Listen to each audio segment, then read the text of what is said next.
you can design a long causal system, but that's again is not a real time. It's not a real time long causal system. It's just like a, in a different time frame you can talk about causal.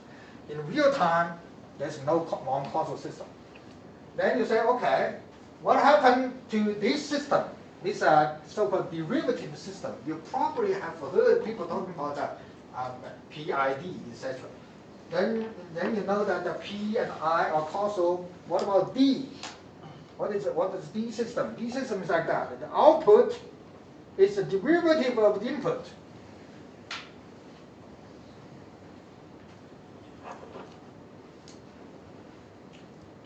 The output is derivative input, then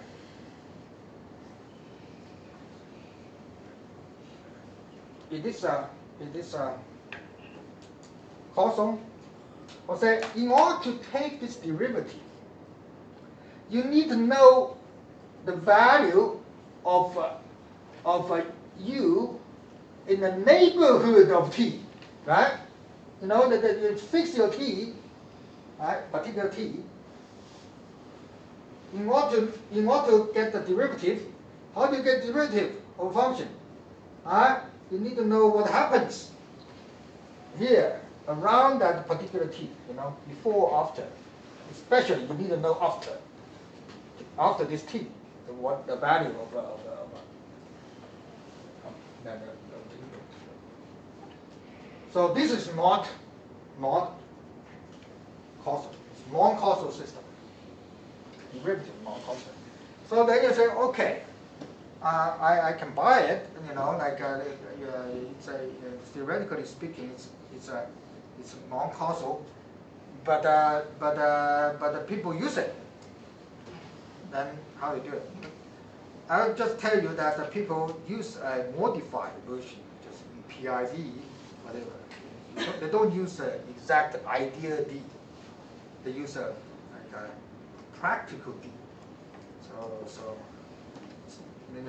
not the practical D, not quite in this form, not quite in that form. So I tell you what is a practical D later on. Okay. We also need to look at two very simple but not quite a seesaw system. Like this kind of again some very trivial system.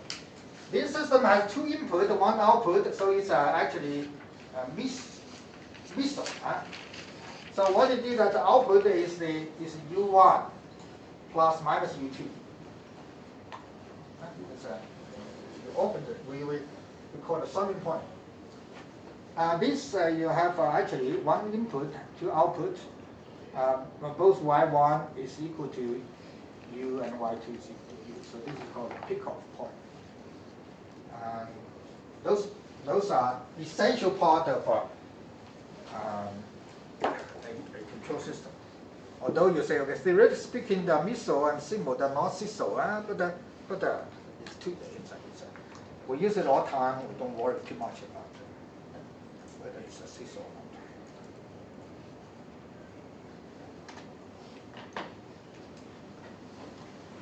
not. Okay.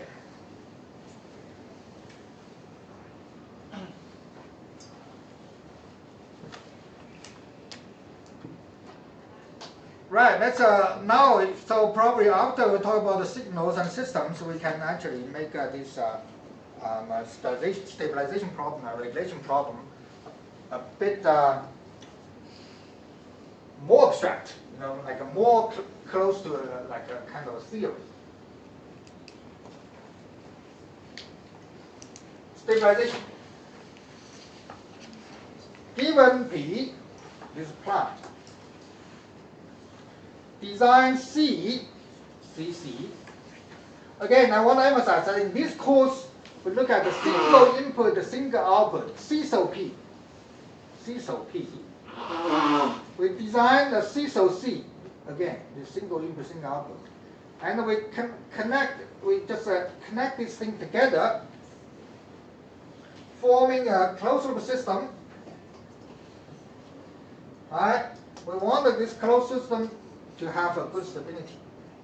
Again, good stability, quotation mark, it's again a theoretical concept that later on we're going to worry about. So that's a more abstract version of stabilization. So in this case, you see that the plant, originally you have like a disturbance coming from here. You have a Y, you know, you have a Z and a Y. You have two outputs, which one signals the concerned variable, another is like a magnitude. But here we again we just want to simplify things. We assume that the Y and Z are the same basically. And also, there's the disturbance coming from input and output instead of going into inside. We don't want to worry about this multivariable stuff, you know, like so we just say, okay, potentially you have an input signal, input disturbance, output disturbance coming in, and you want this system to work properly. Okay.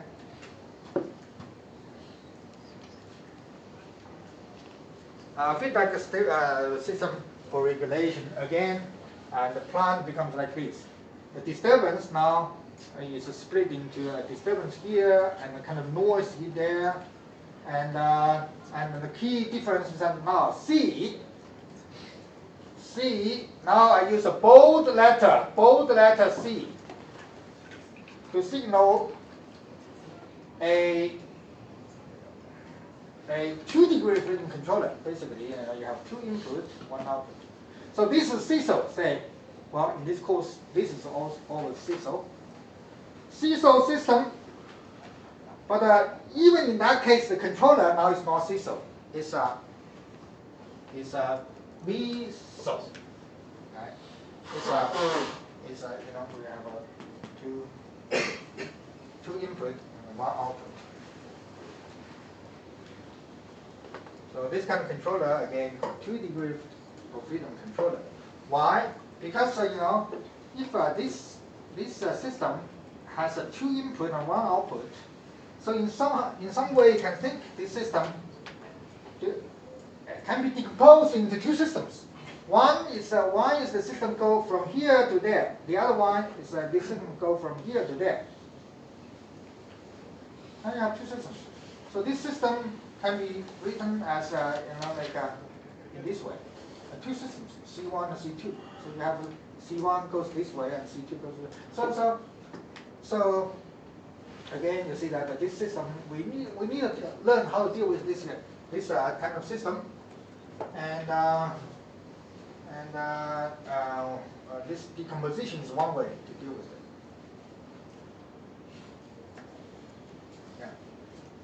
So again, like in this regulation problem, the reference is a key, and you want this to track this, to follow this. Right? So I think now I stop here today. Later today or tomorrow you will see more things in the camera system. You probably will see syllabus, you can see the notes. Please read the notes. Right? The notes is just like a book. Read it.